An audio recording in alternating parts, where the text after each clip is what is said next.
A lot of times people have problems with plotting because they're doing too general and they're looking too much at the big picture. And if you pull down and look specifically at what needs to be done, especially externally, because a lot of times you get that, well, they want to be happy, they want to find love, they want to live happily ever after. It's like, yeah, that's great, but that's internal. That's not external. So you think that what specifically has to be done? What's the specific problem? Hello and welcome to The Writer's Mindset with me, Kristina Adams. And me, Ellie Betts. Each week, we're here to bring you the strategies and advice you need to achieve your writing goals. This week, we're talking to Janice Hardy about creating conflict in our fiction.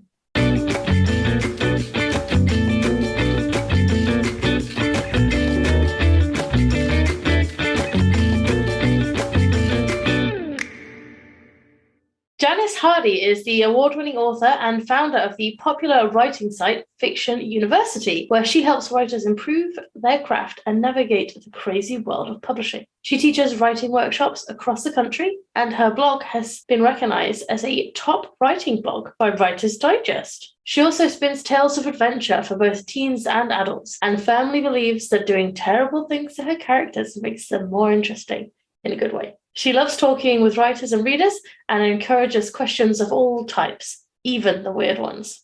I spoke to Janice about what conflict is, why it's often confused with tension, and how Downton Abbey is a great example of building tension. Downton Abbey is one of my favorite series, but I had never really looked at it in that way before, so that's interesting. Did you rewatch the first episode after I mentioned it to you? Have you had a chance yet? Yes, I see what you mean though. I hadn't never considered it before. But rewatching it, you can see how well they did build the tension in the first episode. So I'm excited to learn more about this from Janice. Oh, yeah. And I think if you want to build your characters and learn how to build tension and conflict in a character-focused way, Downton Abbey is a really great example.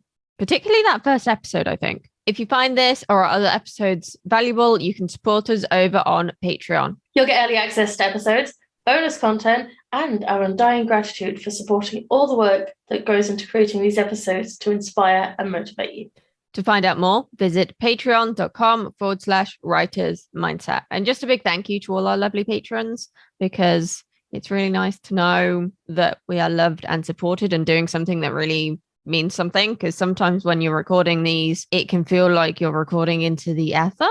Oh, definitely. Sometimes it's hard to remember that people are actually listening to us and ramble on and stuff. So having those few lovely, lovely people out there that want to support us on Patreon means the absolute world. Exactly. So how has your writing been this week? Slower than I would like, but it's progress. I've started to have early beta reader comments back for Hollywood Heartbreak as well. And they're currently revolving around "I hate you." So, which just goes to show that you are still very good at torturing your characters. Yeah, I mean, I keep saying it, but I will say it again. It's called Hollywood Heartbreak for a reason, and it's probably the most fitting title I have ever had, even though my book titles are literally where the books are set. It's a good title. What else has been going on this week? I've been having some issues with my knees. And it was an injury I got a couple of years ago. I sprained my knee when I was carrying Millie, and my knee bashed against the kitchen tiles. And those things are solid, but quite slippery sometimes. And this was like 2 years ago, and I've not had an issue for like a year. But I started exercising more, and it was going really well. I was going on the Peloton that we got recently, and I had to stop going on it because obviously it was upsetting my knee. And I realized what triggered my knee problems this morning. I'm very curious. So I don't know how much you know about Peloton bikes, but basically your foot is strapped in as if you're like on a professional bike. So you're clipped in and out so that you literally can't go anywhere. Does that make sense? Right. Yeah. Yeah. And because this is how little muscle capacity I have, I literally cannot get my foot out of the fucking pedal. I am twisting my knee, trying to detach my foot from the pedal. And that's how you re-injured your knee. That's how I re-injured my knee. And Not I even from realized this morning, exercising, just from getting ready to exercise. Yeah. And the left one I don't have an issue with, but I think the right one is just slightly tighter. And it was so bad this morning that I left my shoe on the Peloton and just walked off, basically. Just came up. And then Yeah. your boyfriend walks in like, why is there just a shoe attached to the He didn't actually notice because he hasn't been on it yet today. But I did point it out to him. I was like, I cannot do this. This is ridiculous. So he had a look at the pedal and at my shoe and obviously got it off. And he's going to see about loosening the fitting a bit. So I'm not twisting my knee every time I go to exercise because that does defeat the object of actually exercising. Can't make it up, can you? No. You exercise to be healthy and end up breaking yourself more. Like, if you wrote that into a book that the character hurt their knee coming on and off the exercise machine, no, people would be like, that's ridiculous. You can't have that. You need a better way to injure your knee. And yet here we are. What about you anyway? I'm doing good. I mean, I've done writing this week. I'm absolutely loving writing the Alex Warrington stuff. It makes me very happy. Yay! And I think it's funny, so that's also nice. No one else might think it's funny, but still, it's good.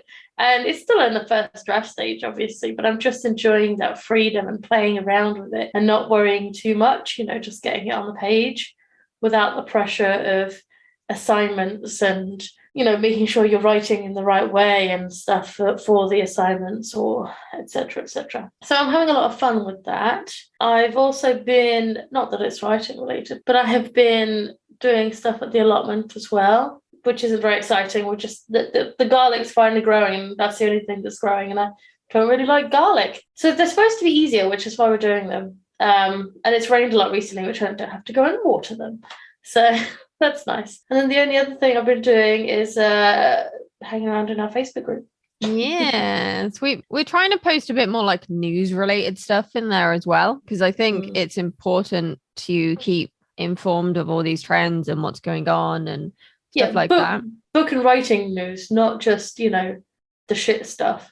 Oh, yeah. We don't want world is on fire stuff. We want useful stuff that can help you with your writing. Exactly. Yeah, just to clarify, I avidly avoid the world is on fire stuff. I don't read the news. That's terrible. But you don't need to, because if you need to know anything, you just ask me on my boyfriend. Because I was about to say, you update me on all the important stuff. Exactly. If there's something I need to know about, I'll do my research, but I just can't stand it. So we'll be sharing lots of useful writing news and updates and things like that in the Facebook group from now on. And along with our usual discussions of writing and branding and publishing and pets. I just keep posting pictures of Frankie because everyone seems to like them. Shall we go see what Janice had to say about Downton, creating conflict and tension and all the writing things? Well, we should, but I feel like we should first tell people to go to writerscookbook.com/Facebook group to go and find all the things we were just talking about. Yes, that's a good shout. That will magically redirect you to the Facebook group if you're lazy like me and don't want to do the searchy thing on Facebook because your laptop's really old and slow, or I don't know actually if Facebook search does come up with us near the top if you search the writer's mindset. I don't know, but the easy way, writerscookbook.com/Facebook group. And then other than that, yes, Janice's interview sounds like a fantastic idea right now. Today, I am joined by Janice Hardy. Welcome to The Writer's Mindset. Well, thank you very much. It's great to be here. So tell myself and the listeners a little bit about yourself.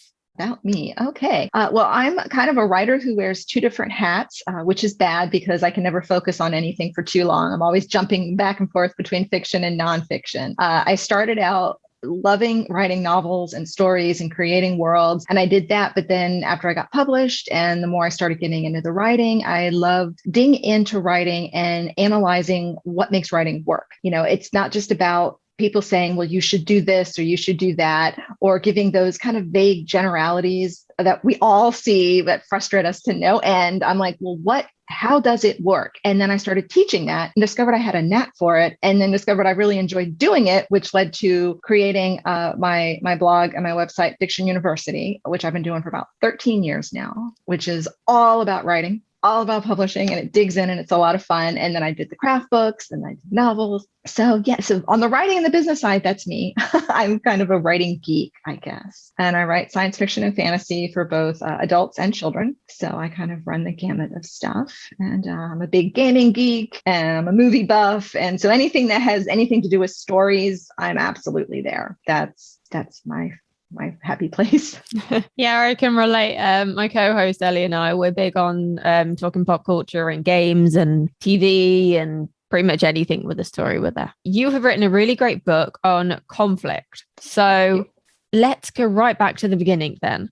Why is conflict important in stories? It is the reason the story exists. I mean, there's that famous example. They have it, the king died and then the queen died. And those are just two things that happened. But the king died and then the queen died of grief. That like is a story kind of thing, and which I guess doesn't really fit on conflict. So really bad example on that one. But it shows that conflict is at the core of every story. If there is not a reason for your protagonist to actually act or do something and solve a problem, then you have no story. You just have people wandering around having feelings, describing things or whatever. I mean, the conflict is the problem. So without it, what's the point of the book? Why are you telling the story if you don't have that problem you're trying to solve? So it's critical. Definitely. Why do you think some people confuse the term conflict? Because it has a lot of different definitions, and people use it differently depending on the context. So you can say conflict, and you can be talking about like a structural conflict. Is it a person versus society, a person versus, magic or whatever?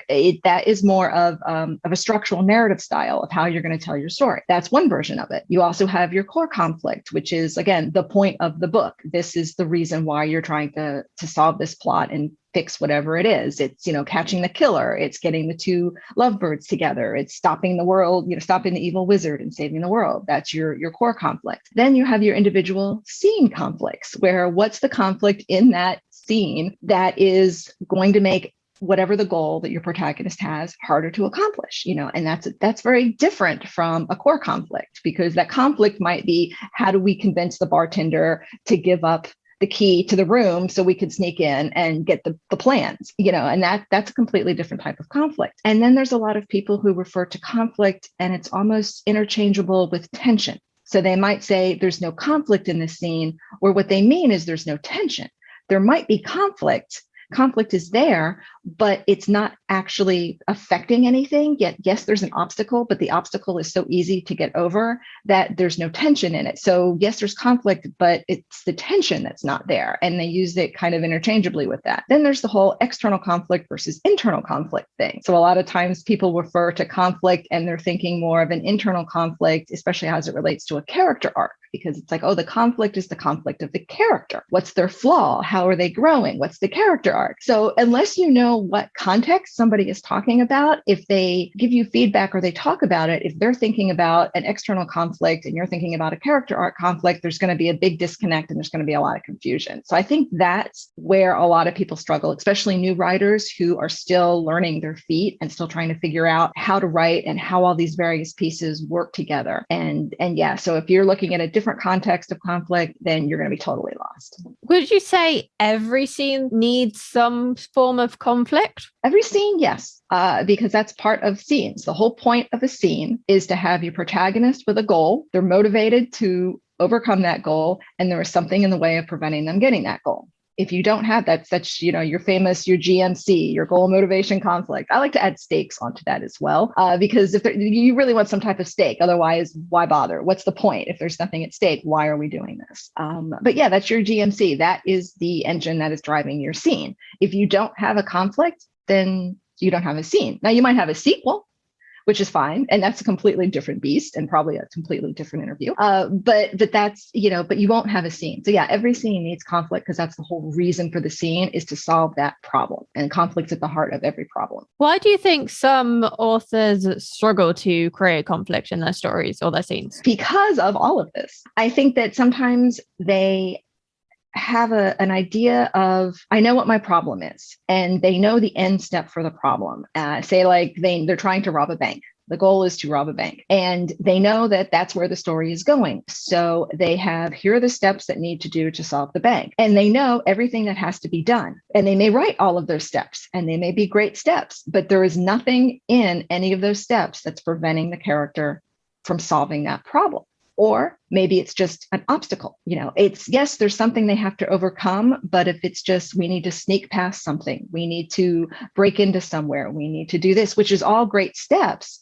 But if there's never a challenge, it's never hard at all to do any of that, you're going to end up with a book that feels very predictable. There's not going to be a lot of tension in it. People are going to be like, well, I don't really care because this is how this event comes to pass. It's not a character struggling to figure out how to achieve that goal. So that's kind of one reason. One of the other reason is, one that I see a lot is you've got, especially with character focused writers.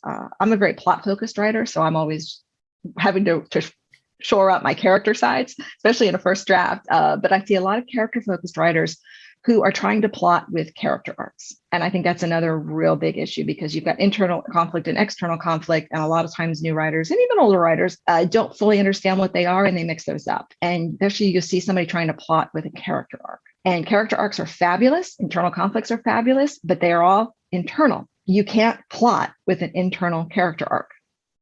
That is what's motivating your character to solve their problems and overcome those external problems. And that's the biggest reason I see people struggling with conflict. For example, like look at a romance, which is probably one of the harder books to write with conflict because the conflict is all essentially a person versus self conflict. Your love interests both have baggage and they have to overcome that baggage in order to be together and be happy. It seems like romances are really simple to write, but they're incredibly difficult because of that conflict issue. It's all internal stuff. So you have to come up with those external reasons that force those characters to be together so they can solve their baggage. And that's where the character arc comes in. The character arc establishes the problems and the flaws and the internal issues the character has to solve or has to face. But the external plot is the conflict that's going to allow them to sort through all of that. So like if the goal is to find love in a character arc, okay, right now, go out and find love. You can't do it because there's no steps. You can't find love, but if somebody says, go out and ask all your friends to set you up, that is an external physical action that you can do. And that is a plot. Wanting someone to set you up is a motivation. It's a goal. Maybe it's still, maybe it's an internal need, but it's not plot. It's that physical asking people and then they set you up and then you go out on dates. That's the thing that creates the plot. So you see that mixture a lot where people have wonderful character arcs, but they don't have anything externally for the character to struggle against and for the character to physically do. So there's no external conflict to actually form the plot. And then they struggle and they end up with, scenes that it's a lot of characters kind of floundering around and they're, in their heads too much, or they're talking to friends and they're like, well, you've got great characters, you've got great dialogue. This is really emotional, but it's not going anywhere. Nothing is happening. So that's probably my biggest ones. I can definitely relate because I am a character focused writer, and after I finished my first book, I thought I need to study plotting because the way I'm doing it is inefficient. And also I want to throw more obstacles at my characters, create more conflict, create more tension. And I just kind of went on this journey of studying plotting and the different ways of doing it and the different ways of creating stuff. And even now, like, I don't know how many years later, I feel like I'm still learning, which is why I love doing the podcast. It's why I love reading books like yours. And I have to say, actually, when I was reading your book the other day, you suggested Downton Abbey as an example of tension. And yes. I've never seen Downton. I always assumed it was a bit of an old person show. No offense to any fans out there. I think I'm like the only person who'd never seen it at this point. And I watched the first episode and I just had this moment where I was like, this is genius. Isn't it? Nothing happens. In the first season, especially, nothing happens and you're glued to it. There's so much tension and personal interactions and you just want to know what happens next, even though there's no actual there's plenty of conflict, but there's like from a plotting standpoint, it's not like these big, awful things that are happening. And it's really brilliant to watch it with that. It is. They really, the writers on it did such a phenomenal job of creating that tension and making you just really want to know what happens next. And then you sit back and you look at it and you go, oh my gosh, like the plot was them having tea. How could I want to know what happens when it was like, we had the general over for tea or, whoever came over, the Duke. But it's just funny. So I'm glad you gave it a shot to look at it. Yeah, I did. And I texted Ellie after I watched it and she was like, how have you never seen it? And now she's wanting to rewatch it and analyze it because obviously she just watched it as a fan. And now she's like, oh, maybe I can learn something from analyzing it as well. And it's weird how like these things that you watch before you learned about writing, you can then come back to and learn loads from. Like you use Scandal as an example as well. The first season, you don't even need, there's like 6 or 8 episodes, is almost a masterclass in plotting and unpredictability and twists and turns and secrets and how to layer all that. fabulous. Like it, you just study that, and that's a great thing. Another great movie that I always recommend and people laugh is Die Hard. Really? Die Hard is brilliantly plotted. Brilliant. You think about that movie in the beginning, and a simple, silly little scene. There's Bruce Willis, John McClane is sitting on that airplane and he's all nervous, and he talks to the guy next to his seatmate who says, when you land, go in there, take off your shoes and make fists with your feet in the carpet because it'll relax you. So what does McClane do when he gets to the building and he goes into the bathroom or the closet or whatever, and he's changing? He takes off his shoes and he's making fists with his feet. And that's when everything goes crazy and the bad guys attack. And that's why he has no shoes the rest of the movie, which leads into the shattering of the glass to catch him because he gets the cut feet and to make him all hurt. That leads into the dark moment. It is such a tiny, tiny little thing that has the snowball effect of the rest of the movie. And there's twists, there's turns, there's wonderful with the character arcs and the internal conflicts and external conflicts. It is brilliantly plotted. And you think of it as a cheesy action movie, and it's absolutely not. If you go back and look at it with that whole take the notes, how is it plotting? And you're going to go, oh my goodness, how was this? This was amazing. I have to confess, I've never seen Die Hard. I can imagine it's an old movie.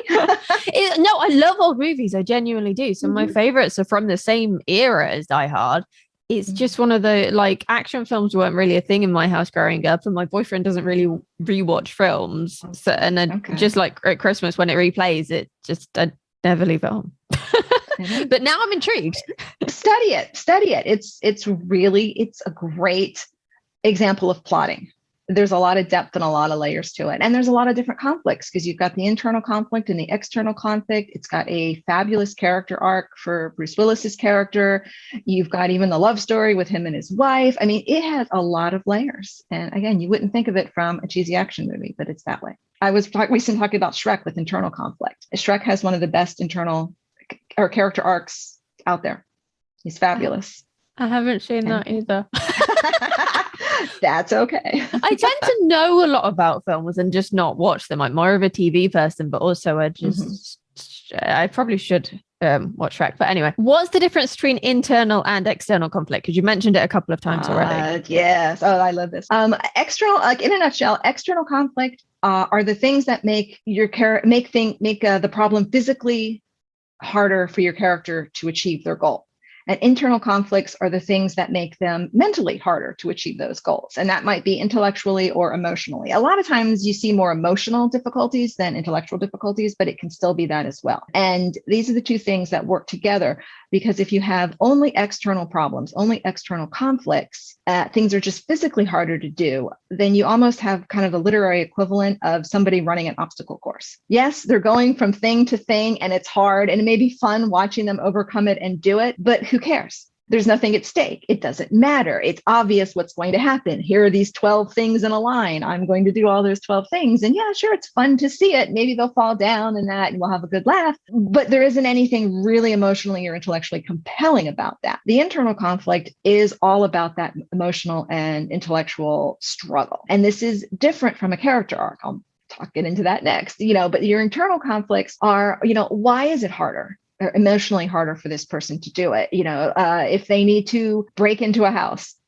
breaking into things seems to be the easiest for examples because it's very clear cut. Mysteries are good that way. They're very clear cut on things. If somebody needs to break into a house, if they had a terrible childhood memory where they were attacked by a dog and they're terrified of dogs, having a dog there is going to make that both physically difficult and emotionally difficult and intellectually difficult, because physically they have to get past the dog. Emotionally, the dog is going to scare them to death, and that is going to affect every decision they make on how they're going to solve this problem. Intellectually, it's going to bother them because they're going to be sitting here going, you fool, you can do it. It's just a dog. You're an adult. It's happened as a child. So that is going to also work on there. So that the internal conflict makes things more interesting from a personal aspect, because you can have a problem and the readers aren't going to know how your character is going to resolve that conflict.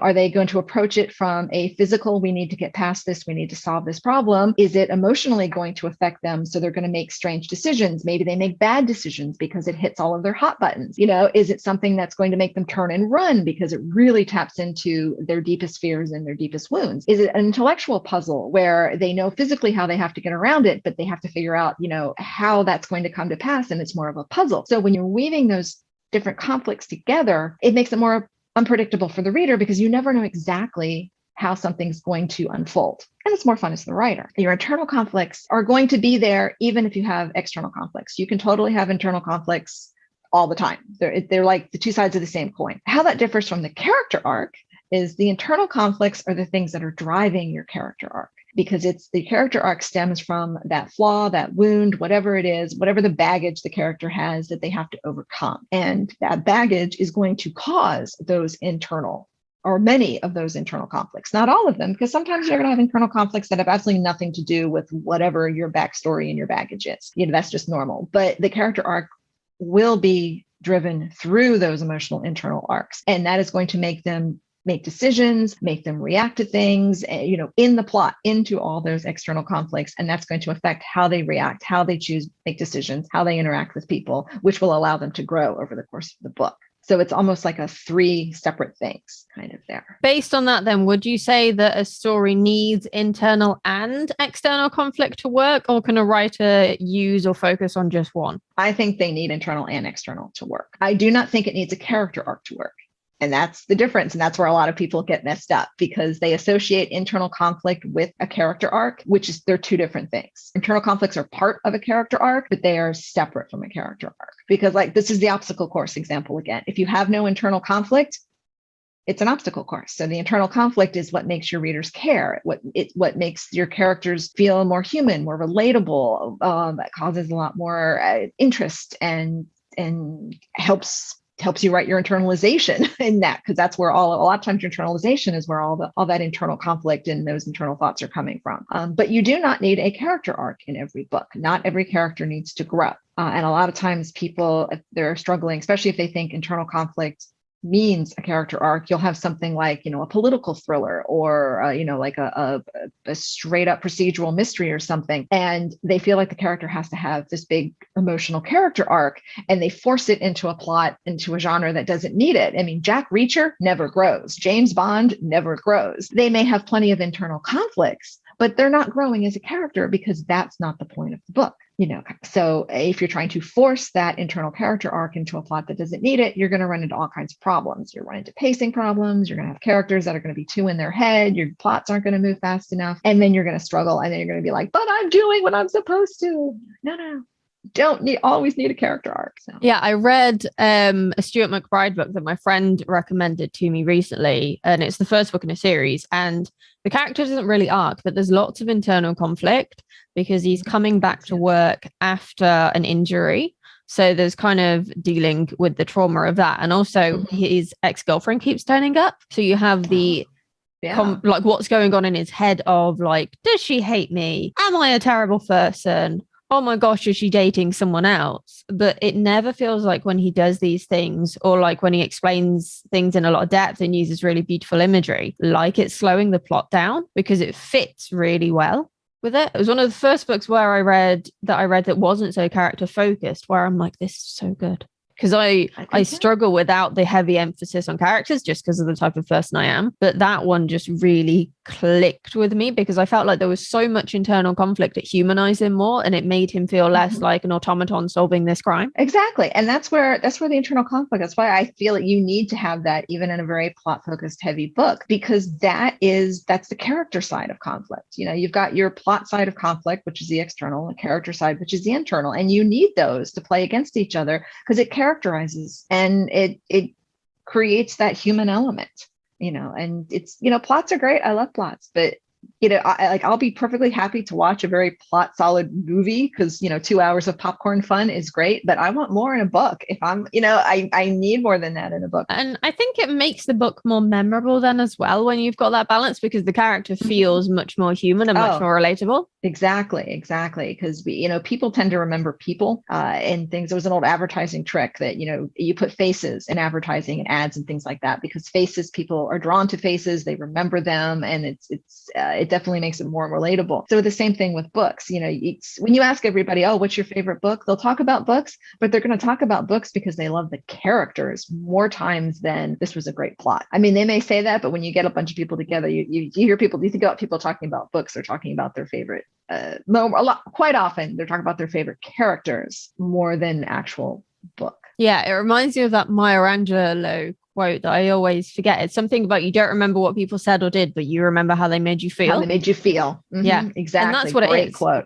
That is totally what it is. Because you will completely forget the plot, particularly if you binge read a series or you're just a fast reader anyway, because everything merges together. But you will remember how attached you were to those characters in those deep emotional moments. Like I read a book recently and the main character broke up with her boyfriend. And I was like, feeling the pain physically. It was like a lump in my throat. And that's a brilliant writer who's able to pull that out of you. I mean, that's skill. That is really good skill to do that. Oh yeah, it was an amazing breakup scene because she spent like 3 books building up this relationship and then she just shatters it to pieces in one scene. And that does take skill. Well, there was kind of like a subtle build up with like issues with his family and money and all that kind of stuff. But it looked like they were going to get that happy ever after. And then she rips it away from you. Sweet. My kind of writer. Oh yeah, it's genius. I need to finish the series, but I did get a bit annoyed at the main character because she just kept making problems for herself and not seeming to learn. So that frustrated me a bit. So I just kind of needed a break from her melodrama, but I fully intend to finish it. No, I do that. That's definitely a pet peeve of mine with certain characters who never ever learn. Yeah, you want to bang their head against a wall. It's like, have some common sense. I know. It's like this 13 books in and you're making the same mistakes you made in book 1. I had a series like that I had to take a break between books because I really love the book. The series is just this one aspect of the character that drove me nuts. So like I needed a break in between each book so that I could just calm down and then like get back into it. Yeah, that was me. I think that might be why I've been reading more nonfiction and like police procedural to get away from like the emotions of that book. Yep, I can see that. One of the things you mentioned in your book is something called an if-then statement. So can you explain what they are and why they're helpful? Yes. I forget the name. There's like an official name for it. But for me, it is the cause and effect of a story. And this is a really helpful outline tool that when I'm developing a story and a plot that I use, because you can write down and you can say, well, if a character does this or thinks this or feels this way, then this is the result. And it helps you double check to make sure that whatever you have that's causing something, there is a logical effect and that they're actually linked. Because you might have something that was like, well, if Cinderella wants to meet the prince, then she has to go to the ball. Well, that's a premise. There's nothing in that statement that's going to actually help you plot or write a book. So it's like, if she wants to meet the prince, so if she wants to go to the ball, you almost like have to take some steps back. If she wants to the ball, then she's going to need a dress. Okay, well, that gives you at least a plot place. How is she going to get the dress? Okay, if she needs a dress, then she needs to figure out how to get it. So how does she get the dress? Okay, well, if she, cries really hard around a bunch of mice, then a good fairy will show up, so that kind of stuff, but those are how the if-then statements work. So if you notice that your if statement doesn't give you any path or clue of how specifically to get to your then statement, then you know that you're missing something. You're missing that obstacle, you're missing your conflict, you're missing your goal, your plot, whatever. You're missing something that, your effect is not actually being triggered by your cause. And that helps a lot with plotting. And that way you can a lot of times people have problems with plotting because they're doing too general and they're looking too much at the big picture. And if you pull down and look specifically at what needs to be done, especially externally, because a lot of times you get that, well, they want to be happy. They want to find love. They want to live happily ever after. It's like, yeah, that's great, but that's internal. That's not external. So you think that what specifically has to be done? What's the specific problem? And then with your conflict, what specifically is in the way? What is keeping them from getting that, from resolving that problem from getting that goal. And that's just a good format to get into, because it'll help you avoid a lot of problems if you outline. Not everybody outlines. This could be a good revision tool. If you're more of a pantser and you just like to wing it, then when you're going back doing your revision, you can go through and outline your chapters and then do this if-then statement and make sure that your book is flowing the way you want it to flow. And if you run into problems, then at least you know where your weak spots are and you know exactly what to do, you know, where to fix them. Out of curiosity, do you outline your books? Extensively. Yeah, no, I do a lot of outlining. I do a full editorial map. I do a scene by scene, usually like a paragraph or so per scene, sometimes more if there's a lot going on. I like to joke that I always know where I'm going, but I don't always know how I'm going to get there. Sometimes I know the direction and I just kind of figure out some of the stuff as I write the scene, because things change a little bit. Like I know here's my problem and here's where I want it to end up. We'll see what the characters do. So I kind of outline my plot, but pants my characters a little bit. I'm a little strange that way. I like to, I figure out who they are during the first draft. So I like to throw them into horrific danger and throw them into the muck and then see how they get out of it. And sometimes they surprise me, like what I expect them to do, it just turns out not doing it. And then as I, toss them into the fire and go, here, solve that problem. And then slowly I figured out who they are and then their personalities develop. And then I can go back. And hopefully that happens early, like within the first act, and then the rest of the book is okay. And then I don't have to do quite as much revision. But sometimes it's, not until the final act that I finally realize, that's who you are. And then I have to revise like the whole book for that, or at least change, their personality and how they react to things. I like that system. Mine tends to be, like I said, I start with the characters and then I have the plot. And I'm like, what's the worst thing that I can do to this character? And then I just like incapacitate them, or I do injure my characters quite a lot actually, or I throw a few ghosts around. What doesn't kill them makes them more interesting. Yeah, I love being mean to my characters. I had a friend that she wanted to adopt my main character from my trilogy. She's like, I just want to adopt Naya because you're so mean to her. Yeah, I've had comments like, please don't be mean to these characters. They've been through enough. I'm like, if I'm not mean, there's no story. And then you've got no more to read. Exactly. Totally. Right there with you. We're on that one. So then this is obviously a lot to juggle. What would be your advice for someone who is feeling overwhelmed by conflict and plotting and character arcs and everything else that goes into creating a great story? I would say go back to the basics. Focus on every story. I had a creative writing teacher who had the best description for stories that I ever said. She says, it's interesting people solving interesting problems in interesting ways. And like stick that as a Post-it on your monitor kind of thing. Think about, what is your protagonist trying to do? What problem are they trying to solve? What's in the way? What's making it harder for them to solve that problem? And if you just think about that and focus on the steps, what are they doing? What's the next step right in front of them? And then it will lead you through your plot kind of thing. And it also will make you think about, what does the character have to do? Because I think when writers struggle with plotting and issues in writing, one of the big things is that they have their characters acting and doing things that they want them to do, but they don't have the characters acting the way they would if they were living in that world. It's the author saying, you're going to do this. It's not the character saying, well, gee, I want to solve this problem. How am I going to accomplish that? So if you think about, what does the character do? That helps a lot, because it gives you something specific to write towards. And if you're a character writer, you can be like, well, how is my character feeling? What are they going to do to change that emotion? Because usually if they're feeling something, or if they're emotional over something, it's a story. So something about the way they feel, they want to change. Otherwise you wouldn't have the story. So what are they going to do to change whatever it is they're unhappy about, or whatever it is they're feeling about? And then you can kind of just link those little pieces together like breadcrumbs. I really like that concept. That's kind of what I do when I come up with my new characters, is like just working out their relationships and fleshing things out from there. And sometimes it takes a bit, but then if you're writing a series, you've done it once, you've got it for however many books. Mm-hmm, yeah. So taking that time up front, I think, can make a difference sometimes. It definitely can. Yeah. And, every writer's different. So depending on what your process is, like obviously you're a character writer who puts a lot of character work. And then once you understand those characters, how they're going to react in any given situation, because you know them so well. So for you, it's a matter, probably, I'm guessing here, so, it's probably a matter of, okay, here's this problem. How are the other characters going to act to create those external conflicts, and with me, I know what my external conflicts are, and I'm looking going, how are my characters going to act about this? So it's the same thing, but it's just from a different, we're coming at them from two different angles.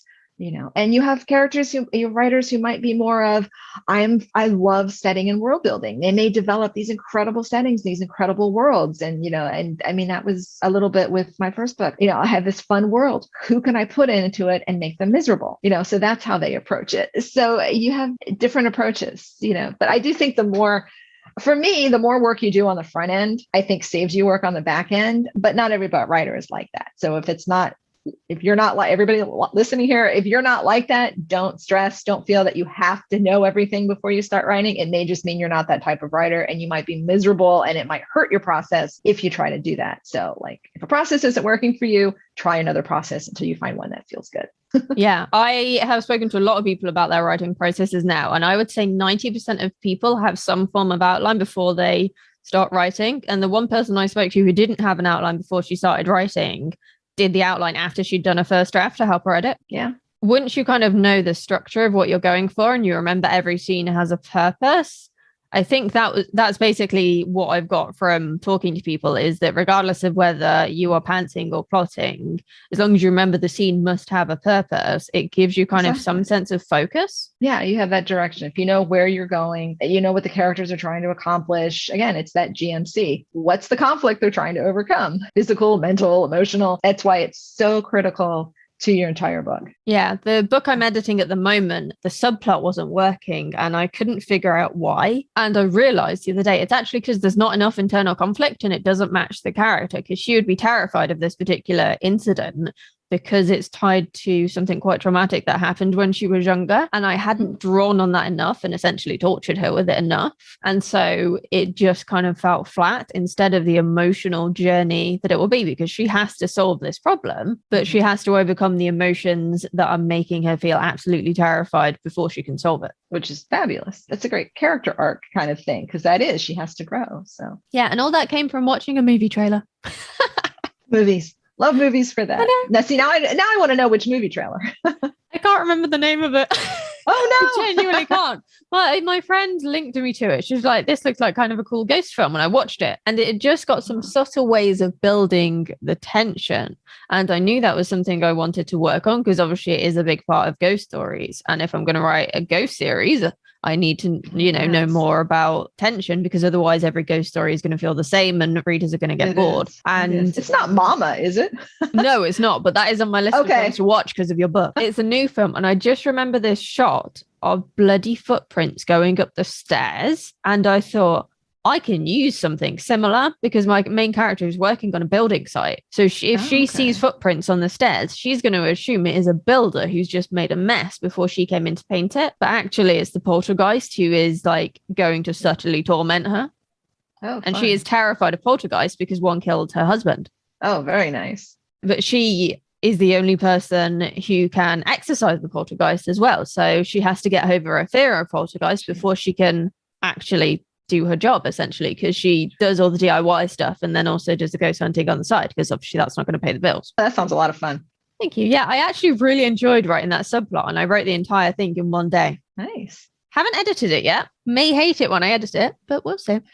Yeah, that's true. For you hate it when you're editing it, and then after you get done, and then you let it sit, and then you start thinking about it a couple days later, and you go, maybe it's not so bad. You go back and look at it, and you realize, okay, this is okay. Or I need to fix this. Every book goes through that. I completely hate it. I'm never writing again. I went through that last month.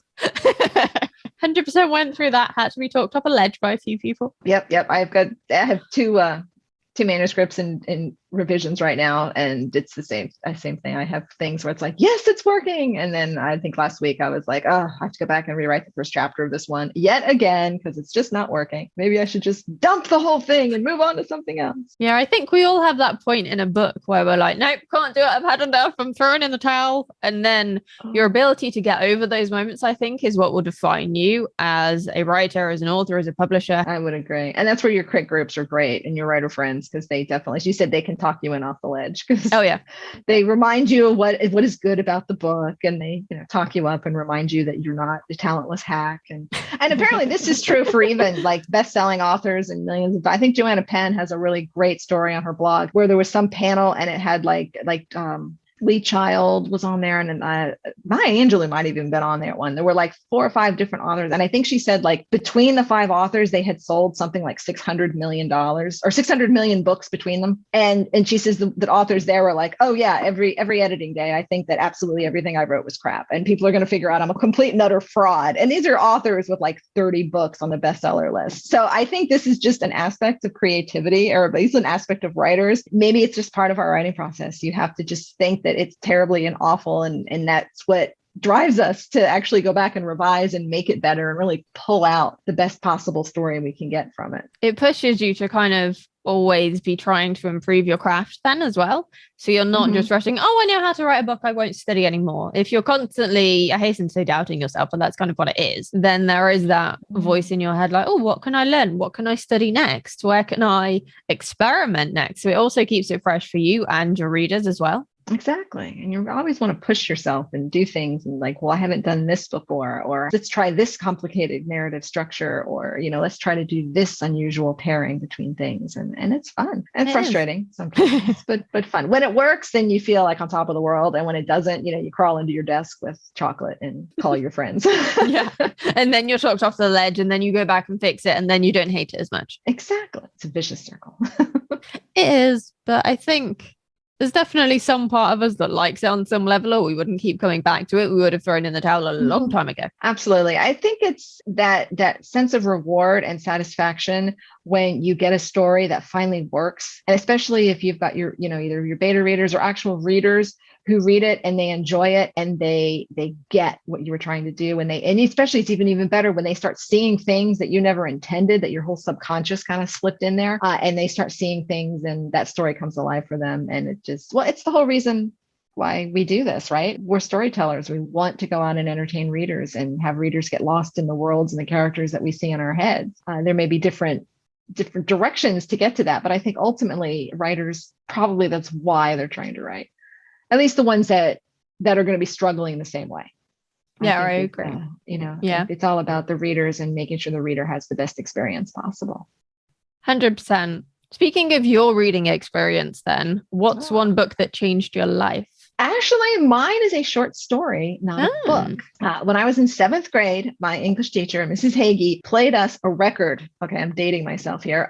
Played us a record of Harlan Ellison's actually reading Repent, Harlequin Said the TikTok Man. Harlan Ellison's my favorite author, and that is my favorite piece of writing ever is that story. And him reading his own work blew me away. And I was like, and I was writing even at that point, not good books, but I was writing novels even at that point. And I was like, if I could even get to just have one tiny pinky of the talent that this man has, then that would make me happy. And I started reading everything of his that I could and started studying writing and trying to figure out how he did these amazing, incredible stories. And he's the one who really, really made me go, I want to do this. And it took still another decade or two before it ever really occurred to me that I could make a living out of that, or I could try to do that as a career, or even try to get published. But he definitely just uncorked that whole love of writing and stories and gave me a direction as to what I was shooting for. And he definitely changed my life on that. Just fabulous. Those stories that trigger something and you definitely stick with you, don't they? Oh, they do. They do.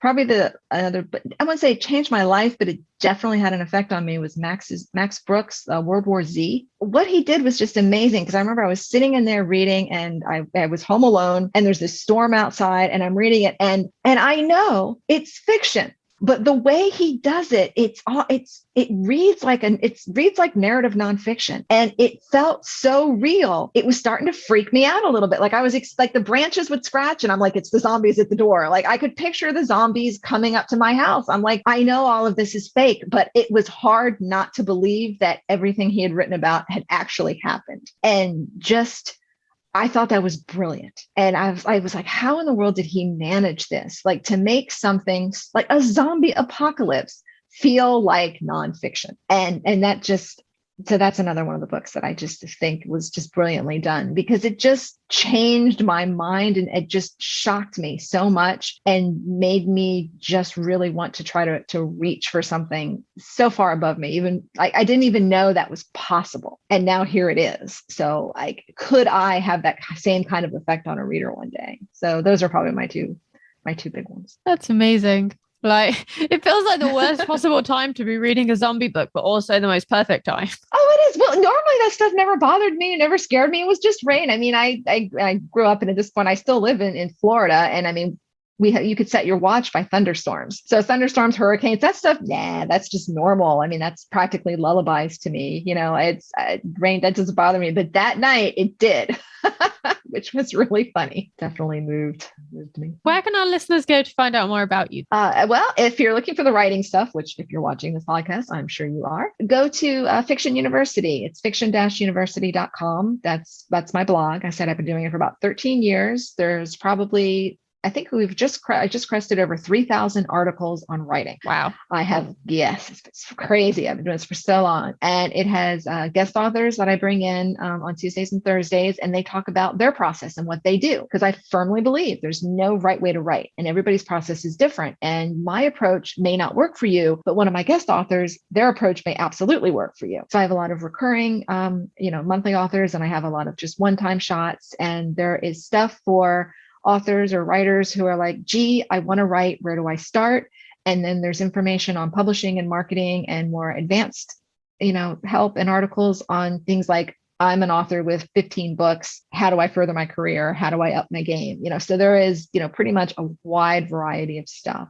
There's things on indie publishing. There's things on short stories. I started that this year, was a focus on short fiction. And I have 3 really, really amazing short fiction writers who are writing articles on that. And pretty much if you have a question about writing, it's going to be on that blog. If it's not, then please email me and ask me. I will be happy to answer it. And I am also desperately looking for new topics to write about. I'll bet after that long. At that long, it's tough. Sometimes it's really challenging to figure out what I do. And that's there. And for fiction, you can look at janicehardy.com. I do have a blog website on that, although I do not update it very often because I am totally wrapped up with Fiction University. It is a labor of love. It takes all my time on that one, or not all my time, but all of my free time where it's not writing on the novels and stuff. My fiction blog is neglected for the same reason. I mean, I have some adult stuff now, but I started off writing for kids, and your 10 and 12-year-olds aren't reading blogs. They're not online. So it wasn't anything I ever had to do. So I never really developed that aspect of it. And every time I try to think about what to do with a fiction blog, I'm like, nobody cares about what if you care about what I have to say, you care about what I have to say about writing. And I have a blog for that. Yeah. So it's tough. Yeah, fiction blogs are tough. I think, unless you've got like a real shtick to talk about. Like the mystery, all the cozy mystery writers who have the quilting or the hairstyling or the something where they've got something they can talk about that their readers like, or like ghost stories is great for you. Like you could talk about ghost stories. There's all kinds of cool stuff you could do on a fiction blog for that. Like you could always talk about these neat ghosts and these neat things that you found. Like that stuff, then you're lucky. And my fantasy stuff, I don't think there's anything I could talk about. It is hard. You have to kind of tune your brain into thinking that way. Okay, where is content inspiration? But there is content inspiration everywhere if you are kind of tuned into looking for it. But I think it also helps to read other people's content and see what they're doing, because sometimes that can spark it. And also then how they're doing stuff as well. Yeah, absolutely. That helps a lot. Especially authors you admire and people who, if there's any blogs out there you read and stuff and you like with authors, like, well, what do they do? How are they doing that? It's a good thing to study. I know it's like you've got 2 almost completely different levels of education, because you've got the whole writing education, it's the being the writer, and then there's the being the professional author. And it's like 2 completely different mindsets, 2 completely different sides of your brains, but they're both fun. Oh yeah, definitely. Anyway, thank you for joining us. It's been a really great chat. Thank you. This was a lot of fun. Did you find this episode enlightening? Don't forget to hit that shiny subscribe button so that you never miss an episode. And if you're watching on YouTube, hit like and subscribe. It really helps other writers find our videos, and it lets us know what kind of content you want more of. And don't forget, you can support us over on a Patreon for less than your favorite coffee a month. Join our growing gang of writers to get early access to episodes, bonus content, weekly writing sprints, and monthly writing catch-ups with us. Visit patreon.com/writers mindset to come and join us. See you next time. Keep writing.